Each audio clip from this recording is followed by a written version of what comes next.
Selamat bertemu kembali para mahasiswa. Dalam pertemuan kita kembali pelajaran pendidikan kewarganegaraan. Hari ini saya akan membahas tentang bagaimana kita menjadi warga negara yang terbaik menurut firman Tuhan. Menjadi warga negara yang terbaik dinasihatkan oleh Alkitab, mengatakan dalam kitab Roma pasal 13 ya, mengatakan bahwa sesungguhnya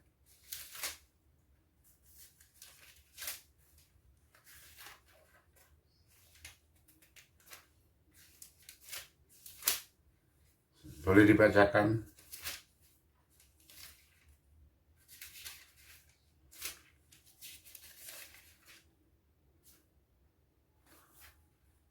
Ada mahasiswa membacakan atau saya bacakan? Roma pasal 13 ayat 1, saya mulai, saya bacakan. Kepatuhan kepada pemerintah. Demikian bunyi firman Tuhan. Tiap-tiap orang harus takluk kepada pemerintah yang di atasnya, sebab tidak ada pemerintah yang tidak berasal dari Allah. Dan pemerintah-pemerintah yang ada ditetapkan oleh Allah. Ayat 2, sebab itu barang siapa melawan pemerintah, ia melawan ketetapan Allah. Dan siapa yang melakukannya akan mendatangkan hukuman atas dirinya. Ayat 3, sebab jika seorang berbuat baik, ia tidak usah takut kepada pemerintah. Hanya jika ia berbuat jahat. Maukah kamu hidup tanpa takut terhadap pemerintah? Perbuatlah apa yang baik dan kamu akan beroleh pujian daripadanya. Ayat yang 4. Ayat keempat. Karena pemerintah adalah hamba Allah untuk kebaikanmu. Tetapi jika engkau berbuat jahat, takutlah akan dia. Karena tidak percuma pemerintah menyandang pedang. Pemerintah adalah hamba Allah untuk membalaskan murka Allah atas mereka yang berbuat jahat. Ayat yang kelima, ayat yang terakhir saya bacakan. Sebab itu perlu kita menaklukkan diri, bukan saja oleh karena kemurkaan Allah, tetapi juga oleh karena suara hati kita. Hari ini saya sengaja menasihatkan, memberi pelajaran kepada para mahasiswa tentang kepatuhan kepada pemerintah. Dalam pelajaran kita, pendidikan kewarganegaraan, ketaatan kepada pemerintah adalah suatu wujud warga negara yang baik. Bahkan di pertemuan-pertemuan sebelumnya kita mempelajari bagaimana menjadi atau mewujudkan warga negara yang baik. Ada yang menjadi warga negara harus yang Pancasilais. Artinya setiap sila-sila, butir-butir Pancasila itu harus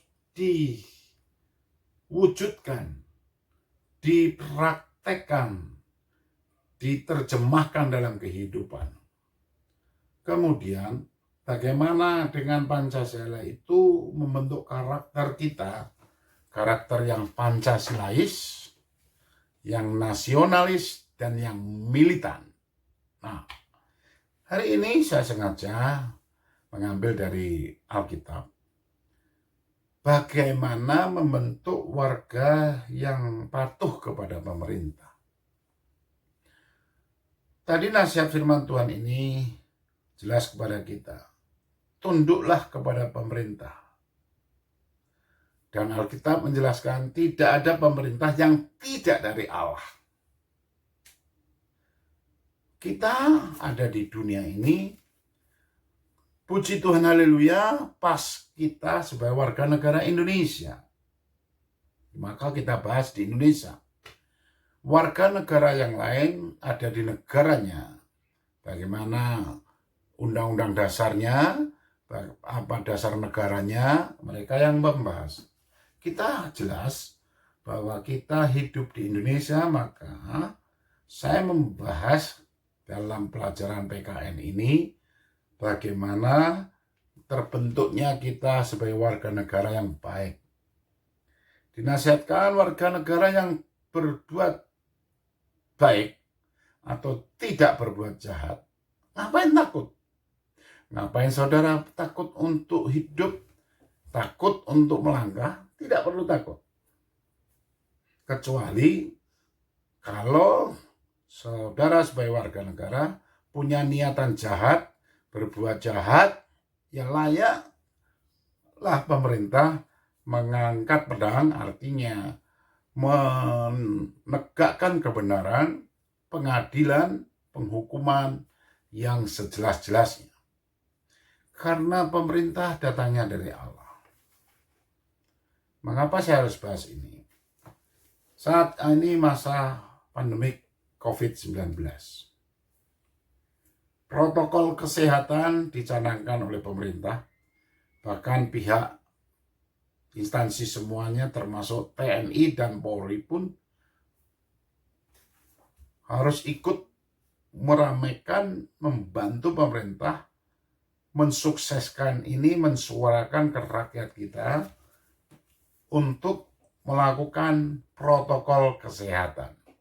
Menjadi contoh protokol kesehatan. Contoh, kita dalam pertemuan berjarak-jarak minimal 1 meter. Pantaslah kita saat ini dalam pendidikan, dalam memberi kuliah, kita pakai online, daring, ataupun video, YouTube, ataupun dengan cara virtual. Lalu cuci tangan sebelum memasuki ruangan. Lalu kita dicek suhu tubuh, bisa di kepala, bisa di lengan, yang memakai termogan. Lalu kita upayakan memakai hand sanitizer. Apa maksudnya? Maksudnya ini adalah bijaksana. Virus ini tidak kelihatan. Jangan takabur sebagai anak Tuhan, saudara.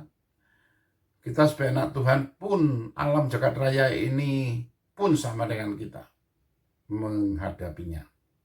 Artinya, sebagai anak Tuhan pun harus patuh dalam hal-hal yang kecil. Bukankah Tuhan Yesus pernah bersabda, orang yang setia dalam hal-hal kecil, biasanya akan Tuhan percayakan hal-hal yang besar dan akan lancar melaksanakannya. Pada Roma 13 ini kita tadi membaca, pemerintah ayat 4 adalah hamba Allah untuk kebaikanmu. Tapi jika engkau berbuat jahat, takutlah akan pemerintah.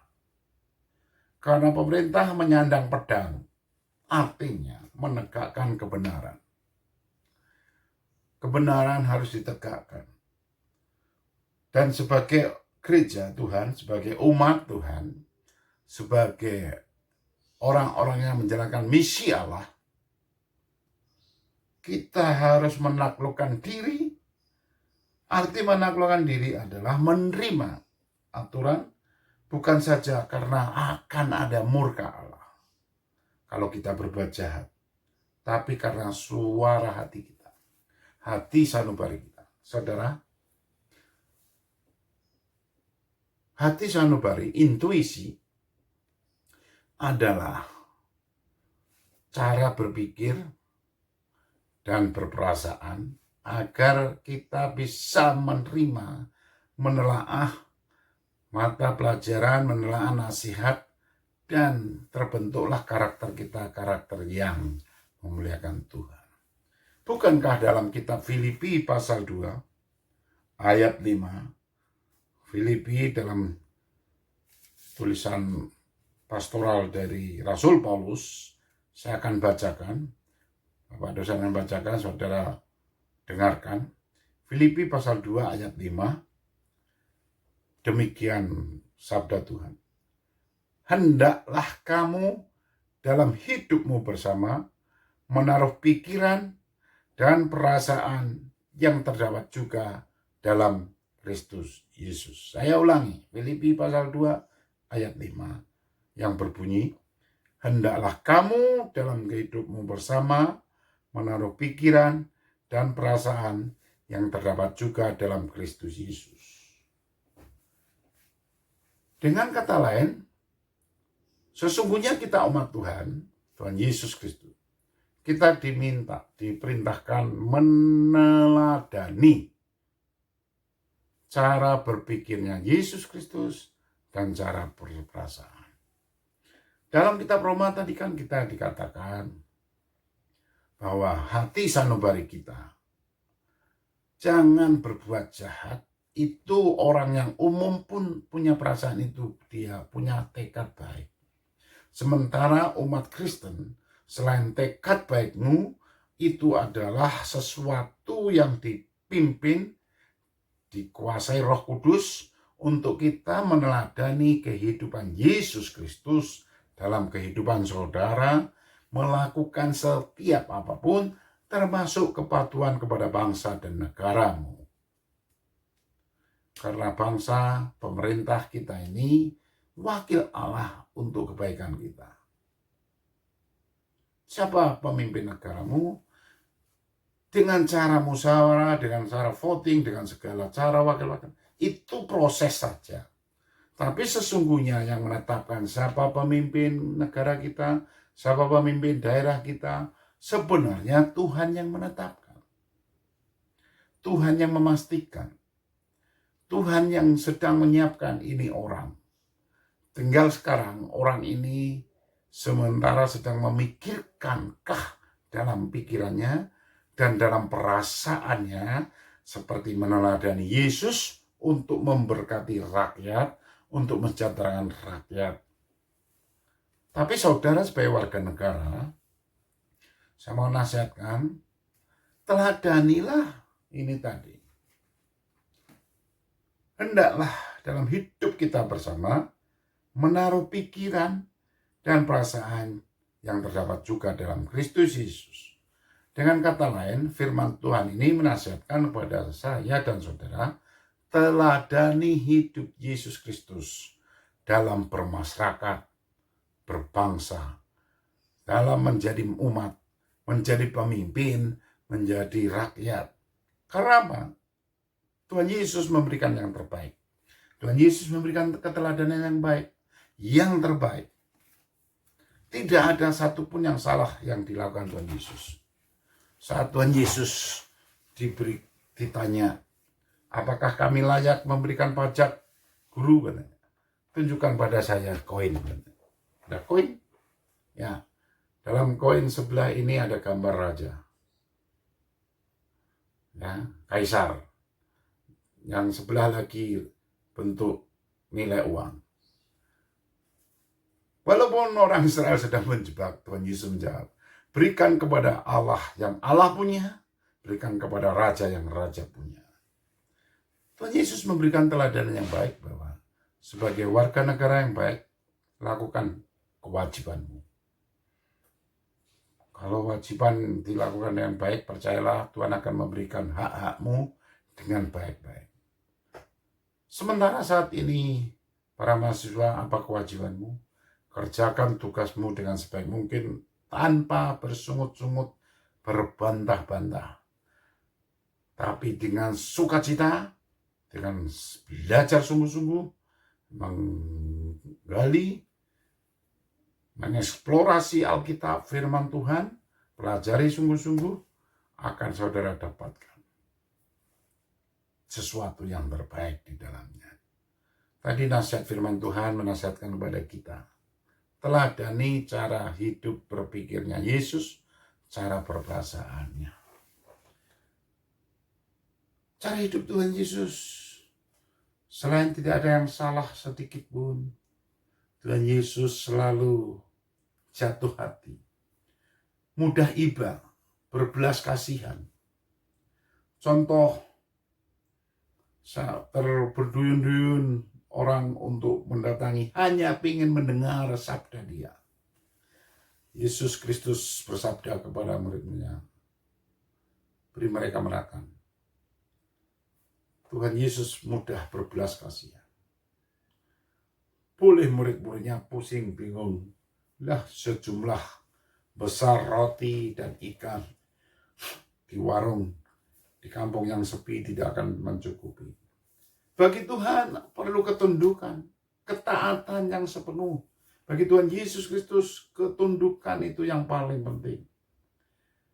Ternyata didapatkan seorang anak dengan tulus ikhlas memberikan bekalnya yang disiapkan mamanya, 5 roti dan 2 ikan. Dibawa kepada Tuhan Yesus. Tuhan Yesus akan memberkati. Tuhan Yesus memberkati roti dan ikan ini. Ini bukan permainan sulapan, tapi inilah mujizat, adat istiadat, kelakuan, kehidupan, kebiasaan, the habit of Jesus Christ. Kebiasaan Tuhan Yesus Kristus. Dari yang kecil, jangankan dari yang kecil, dari yang tidak ada menjadi ada. Bisa Tuhan Yesus lakukan. Apalagi ada, tapi ada merendahkan hati. Ada rela untuk mempersembahkan, rela untuk memberikan. Saudara, anak kecil ini waktu roti dan ikannya ditanya murid-murid untuk berkenankah dibawa kepada sang guru. Anak kecil ini tidak berpikir panjang. Dia bangga bahwa roti dan ikan yang menjadi bekalnya sampai kepada guru yang terkenal itu, yaitu Yesus Kristus. Di kemudian waktu baru dia sadari, bekalnya ini memberkati banyak orang dan menjadi kisah dalam sejarah sampai dunia ini selesai. Saudara, kadang-kadang kita akan khawatir. Kadang-kadang saudara bertanya-tanya. Dengar baik-baik. Nasihat firman Tuhan tadi, cara berpikir Yesus dan berperasaannya teladani dalam kehidupan. Tuhan Yesus mampu membuat dahsyat. Dari yang kita pandang tidak ada apa-apa, jadi apa-apa. Coba lihat mujizat pertama yang Tuhan Yesus lakukan. Air untuk cucian kaki, ya isi penuh katanya. Enggak perlu dijamah-jamah oleh Tuhan Yesus. Enggak dicambi-cambi atau dimantra-mantra. Cukup, ya cedok. Untung para pelayan manut, tunduk, taat. Cedok hanya cedok. Bawa ke ketua panitia, pesta, bawa. Ketua panitia mencicipi. Loh, ini anggur yang terbaik. Anggur yang terlezat. Saudara, para mahasiswa, segala sesuatu akan terbaik kalau dijamah Tuhan. Nah, sekarang kita membahas kembali sebagai masyarakat, sebagai warga negara yang terbaik. Tadi di nasihat Roma pasal 3 ayat 13 tadi jelas mengatakan kepada kita apa nasihatnya. Roma 13 tadi ya, ayat 3, ayat 1 sampai 4 sampai 5 maksud saya. Kepatuhan kepada pemerintahan, kepatuhan pada pemerintah adalah kewajiban setiap warga negara. Wajib hukumnya, apapun jangan kau coba-coba. Nah, saat ini pemerintah sedang seru-serunya untuk memproklamirkan, untuk mencanangkan protokol kesehatan. Ya, lakukan. Jangan sembarangan. Itu kewajiban kita. Hak kita akan mendapatkan perlindungan, penyertaan, dan berkat Tuhan Yesus Kristus. Karena apa? Tuhan tahu.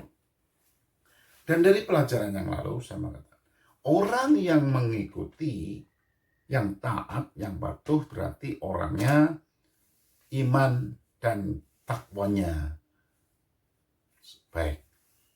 Menjadi orang yang beriman dan bertakwa, mantap. Dan yang kedua, orang yang berjiwa nasionalis. Orang yang berjiwa nasionalis adalah orang yang patuh dan taat dengan aturan. Karena dia tahu dengan mengikuti aturan yang sungguh-sungguh, dia bisa memberikan wujud kehidupannya yang terbaik sebagai warga. Dan selanjutnya akan membentuk karakter yang militan. Militan itu berani berkorban, pantang menyerah. Berkorban apa, saudara? Korban perasaan, mungkin tidak sehati dengan perasaanmu, tetapi engkau rela bahkan meneladani Yesus seperti yang dalam Filipi pasal 2 ayat 5 tadi, engkau akan lahir sebagai contoh dan teladan. Jadilah warga negara yang teladan di masyarakat, patuhi. Maka jadilah warga negara yang Pancasilais sekaligus Alkitabiah. Alkitab tidak pernah salah. Dari hal apapun di dunia, kalau kita soroti, kita gali dari Alkitab. Alkitab ini akan menilai cocok dan akan memberkati wawasan cara berpikir kita, sehingga kita bisa meneladani kehidupan Yesus Kristus seperti di Alkitab, juga perasaan kita. Maka perasaan kita akan dikikis, dibentuk, diwujudkan meneladani Yesus Kristus. Saudara, sungguh ternyata indah sekali membahas pelajaran pendidikan kewargaan negara di Indonesia. Dan kita membahas melalui Alkitab. Semuanya lengkap, ada. Maka para mahasiswa, ingat bahwa seperti dalam pelajaran misiologi saya katakan, apa yang saudara pelajari, apa yang saudara gumuli, yang saudara pelajari akan mewarnai pelayanan Anda. Dengan kata lain, hasil tidak akan mendustai proses. Begitu juga wujud pribadi Anda sebagai pribadi yang takut Tuhan, pribadi yang nasionalis, Pancasilais, dan Alkitabiah akan terwujud karena saudara saat ini sedang ditempa, dididik, sedang menggeluti kehidupan untuk meneladani Yesus Kristus, menjadi warga negara yang baik dan taat, patuh kepada pemerintah, apa yang dicanangkan pemerintah, apa yang dinasihatkan, yang dihimbau, yang diamirkan oleh pemerintah untuk kesejahteraanmu, kesejahteraanku. Percayalah, lakukan hal-hal yang terbaik, saudara akan mendapatkan hal yang terbaik dari Tuhan, bahkan dari negara ini juga. Di luar itu, jangan berpikir untuk jahat. Jangan berpikir untuk berbantah-bantahan tentang kebaikan, kepatuhan kepada pemerintah. Karena dalam membentuk warga negara yang terbaik ini adalah tujuan kita dalam menuntaskan pelajaran PKN ini. Anda harus terwujud menjadi warga negara yang terbaik, warga negara yang Pancasilais, warga negara yang Alkitabiah sekalian. Karena apa? Pasti saudara orang yang beriman, takwanya mantap, berdoanya intim dengan Tuhan, dan selalu memuliakan Tuhan. Sekaligus orang yang Pancasilais. Orang yang Pancasilais adalah berjiwa nasionalis, siap bergaul dengan masyarakat manapun, bisa menerima dan mengungkap isi hati, bisa relationship yang baik, berkawan dengan baik dengan yang masyarakat manapun, dan akhirnya terwujudlah orang yang berjiwa militan. Berjiwa militan adalah orang yang gigih, tidak gampang menyerah, bahkan rela berkorban. Orang yang rela berkorban, berkobar-kobar jiwanya supaya mewujudkan yang terbaik dalam kehidupannya. Saudara-saudara, apa kira-kira menjadi pertanyaan dalam kehidupan saudara? Saudara mungkin bertanya-tanya, bagaimana kalau ada seseorang yang ternyata tidak adil terhadap Saya mau katakan, itu kasuistik perorangan pribadi, oknum. Tapi wujud untuk membentuk warga negara yang baik dari pemerintahan kita adalah misi, adalah tujuan, supaya semua warga negaranya patuh melakukan kewajibannya, sehingga pantaslah warga negara ini mendapatkan haknya yang terbaik juga. Asal kita patuh dan melakukan dengan baik. Sekaligus berarti saudara mengaplikasikan firman Tuhan, Alkitab. Sekaligus saudara mempraktekkan sila-sila dari Pancasila.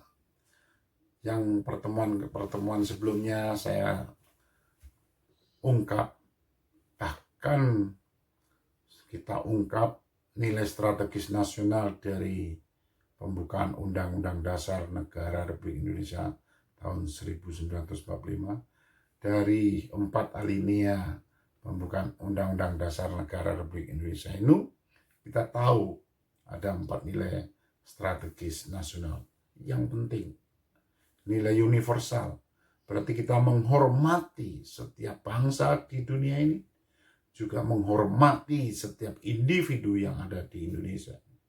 Yang kedua, nilai historis atau nilai strategis nasional yang kedua adalah nilai sejarah.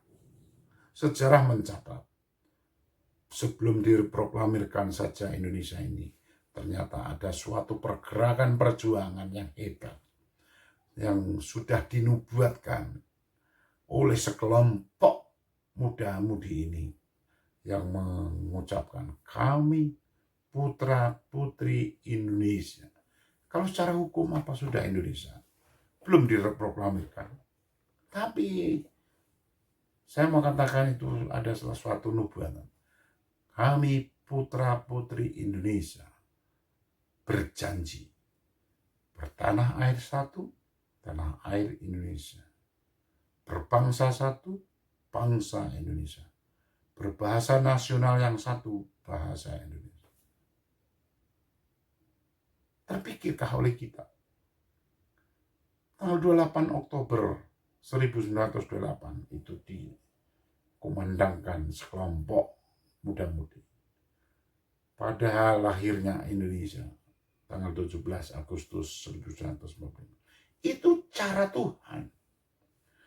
Tuhan membawa sejarah Indonesia ini, maka saya katakan itu nilai strategis nasional yang dahsyat. Maka layak diwujud nyatakan di pembukaan Undang-Undang Dasar Negara Republik Indonesia tahun 1945. Saya ulas kembali. Yang ketiga, atas berkat rahmat Allah dan didorongkan keinginan luhur untuk mewujudkan kemerdekaan. Kata-kata alinea ketiga ini mempunyai nilai strategis nasional Indonesia yang membentuk bahwa negara Indonesia ini negara yang beragama. Semua warganya, semua pemimpin yang ada di daerah bahkan di nasional harus beragama. Sekali lagi, negara itu memberi arti nilai strategis keagamaan, nilai Indonesia, nilai agama. Negara Indonesia adalah negara yang beragama, tetapi bukan negara agama. Tidak akan pernah Indonesia sebagai negara agama, suatu agama saja. Karena Indonesia mempunyai nilai yang mantap, sesanti bangsa kita, Bhinneka Tunggal Ika. Artinya, walaupun berbeda-beda suku bangsa, bahasa daerah, adat istiadat, dan segala macam cara-cara untuk berkehidupan, bahkan agamanya ada berbagai yang diresmikan, direstui di Indonesia, tapi kita harus satu. Karena itu benarlah negara Indonesia negara yang beragama, tapi bukan negara agama. Kita hanya mengisi kaidah-kaidah tolok ukur atau the value of the religion. Sehingga maka saya mau katakan sebagai hamba Tuhan, kalau engkau mahasiswa Kristen, engkau umat Kristen, Your flesh must be value of the Bible. Nilai kaidah-kaidah dari Alkitab menjadi nilai kehidupan Anda. Bukankah di alinea yang terakhir, seperti yang kita bahas hari ini, apa nilai terakhir? Nilai strategis nasional dari alinea yang terakhir pembukaan Undang-Undang Dasar Negara Republik Indonesia tahun 1945 itu memasuki konstitusi. Di dalam alinea keempat itu dibahas mewujudkan cita-cita bangsa, perdamaian dunia, perdamaian abadi, terus mewujudkan mencerdaskan bangsa, mengupayakan kesejahteraan umum. Berarti kita sedang mewujudkan, melakukan konstitusi. Warga negara yang baik pasti ikut dengan ikhlas dan tulus melakukan kewajibannya. Itu konstitusi yang baik. Jadilah warga negara yang baik, jadilah umat Kristen yang teladan, umat Kristen yang baik, meneladani Alkitab, meneladani hidupnya Tuhan Yesus Kristus, cara berpikir dan berperasaannya Tuhan Yesus Kristus. Maka melalui kehidupan Anda, melalui kehidupan saudara, Indonesia diberkati. Melalui kehidupan saudara, kita memberkati Indonesia. Amin. Demikian pertemuan kita hari ini. Shalom.